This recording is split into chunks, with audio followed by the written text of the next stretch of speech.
Today we discuss TCNJ Snow Patrol as well as upcoming events funded by the Student Finance Board.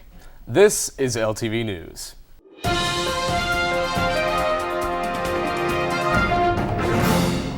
Hello everyone, I'm Kate Cartenuto. And I'm Derek Carper. Let's get started with our discussions for today.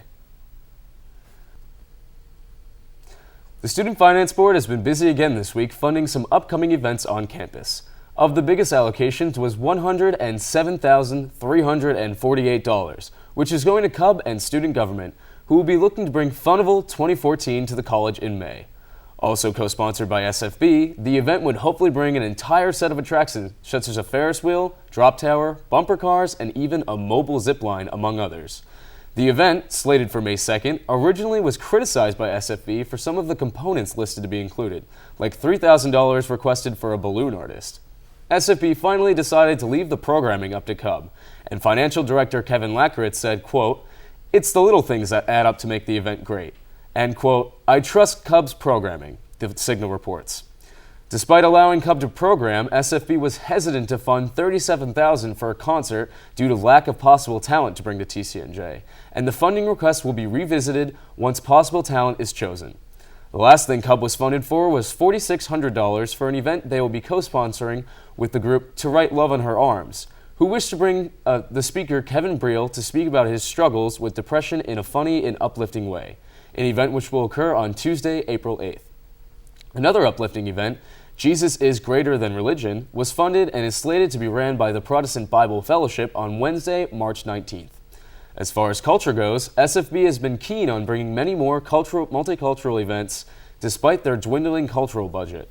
Among the organizations funded were the Muslim Student Association, the Indian Student Association, and the Black Student Union. These clubs collectively were allocated over $12,700 to bring Celebrating Women in Islam, Muslim Women Doing Arts on February 24th, Bollywood Night on March 29th, and the Sankofa Ball and Fashion Show to close Black History Month on February 28th, respectively, among those groups. Among other events funded were What I Be project during the week of March 24th, TCNJ Swing Dance Club's Carnival Swing Dance in the TW Lounge on Friday, March 28th, and finally Prism's Queer Wedding, an annual event which will take place on March 4th. To sum up the multicultural clubs and others, sophomore Representative Tom Athen said, quote, "I think they've made quite a lot of compromises, and the clubs have been very manageable. Let's hope to see benefit for TCNJ students with all these upcoming events." If you have been living under a rock lately, I would like to inform you we have received more snow than Arendelle after Elsa's coronation in Frozen, and Dave Muha has become the most important person in your email inbox. With snow continuing to pile up across campus, yesterday included, students have been reporting trouble getting to and from class. According to the Signal, TCNJ has a system worked out when it comes to plowing and salting the walkways. The student newspaper quoted the big man himself, David Muha, as saying, quote, "Before any predicted storm, the Department of Facilities and Administrative Services ensures that salt supplies are well stocked and that trucks and other snow clearing equipment, for example, loaders, gators, snow blowers, and power brooms, are in working order and fueled." Muha is the Associate Vice President for Communications, Marketing, and Brand Management, as well as the man behind the emails that alert TCNJ students to a delayed opening or closing of the college. After the storm has hit, the college determines what needs to be plowed based upon the amount of snow on the ground. Roadways first must be safely cleared to allow medical transportation or campus police, although after that, areas around the buildings are cleared. Although the college has done what they can to alleviate snow on the pathways for students, some still find it difficult to get around campus. Students have found that it is also very slippery on the walkways where the ice can frequently cause students to fall. The Signal quoted senior civil engineering major Nancy Argueta as saying, "I've slipped a couple times, and I feel like there's not much they can actually do." As the College of New Jersey continues to brace itself against Mother Nature, LTV urges students to be careful on walkways as well as on the roads. We are going to take a short break. Stay tuned for more LTV News.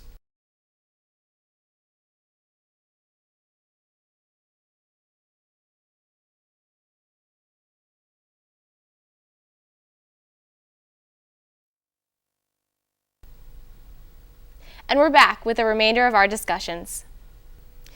This week's student government meeting started off on a high note as student government president Tyler Liberty announced Barbara Gittenstein's 15th year as president of the college, reports The Signal. The Arts and Communications Senator Tom Verga discussed the website lionsmatter.com.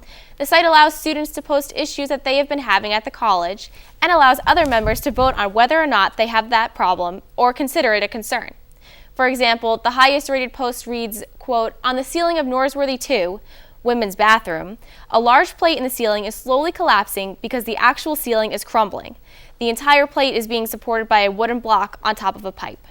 This website is similar to the Twitter account TCNJ Problems in that it allows students to describe what is causing them conflicts. Although, in contrast to the Twitter site, lionsmatter.com is checked weekly by the student government. The organization then emails the issues to the respective departments at the College of New Jersey in order to better alert officials to problems on campus. The meeting then went on to discuss what is on our minds at this very moment: Chipotle. There will be a Chipotle fundraiser on Monday, February 24th between 11 and 3 in the Student Center. Students will be able to fill out an order form at that time with a meal of their choice. The following day, Tuesday, February 25th, students will be able to pick up their order when it is delivered between 11 and 3. Now, I know this may come as a shock to you, but I have yet to be wowed by Chipotle. Try not to think less of me as I continue to talk about the happenings at the College of New Jersey.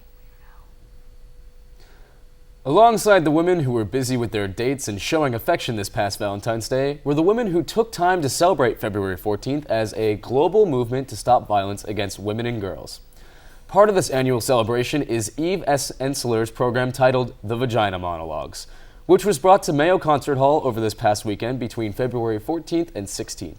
The Signal reports that the event started with the director of Will, Mary Lynn W. Hops, explaining that and I quote, "The V in Valentine's Day stands for victory, Valentine's, and vagina." The monologues in the program were based off of interviews of over 200 women, and despite reluctance, the secret revealed during the program was that women love to talk about their lady parts. Discussed were all different types of vaginas, from different names for the vagina, different upkeeps, and even different sexual preferences. What would a vagina wear if it got dressed? What would it say if it could talk? Through a series of speakers, the audience was informed on these and other things in a humorous light. The Signal reported that, despite vaginas being the main focus of the monologue, even the males in the audience were enlightened and laughed a lot at the quirks of the show. One monologue to spotlight, read by senior nursing major Santina Mazzola, was titled The Flood, which presented in the form of a perspective of a 72-year-old woman who equated her vagina to a basement cellar, and how her cellar had flooded in her youth and that her embarrassment had kept her cellar shut throughout the rest of her life. Another monologue titled Because He Liked to Look at It was presented by secondary education dual major Devin Dimmig. She told the narrative of a character named Bob who was persistent on seeing her, and through the narrative, the audience learned that her was not just a pretty face. Less than humorous was the narrative by Becky Celestina, a sophomore communication studies major, who shared her monologue with the audience. The monologue, titled My Vagina Was My Village, told the story of a Bosnian woman who held her vagina with pride until she was beaten and raped by soldiers. After a conclusion that honored Dean Rifkin as a vagina warrior, audience members were asked to stand and break the silence of sexual abuse against women and girls. The show's proceeds are being donated to Cherry Tree Hill Women's Center in hopes that it can help bring the world closer to an end of abuse of women and girls. Thank you for watching LTV News. If you would like to become a part of LTV News, email us at ltv@tcnj.edu. For all of us here at Lions Television, I'm Kate Cartenuto. And I'm Derek Carper. We'll see you next time.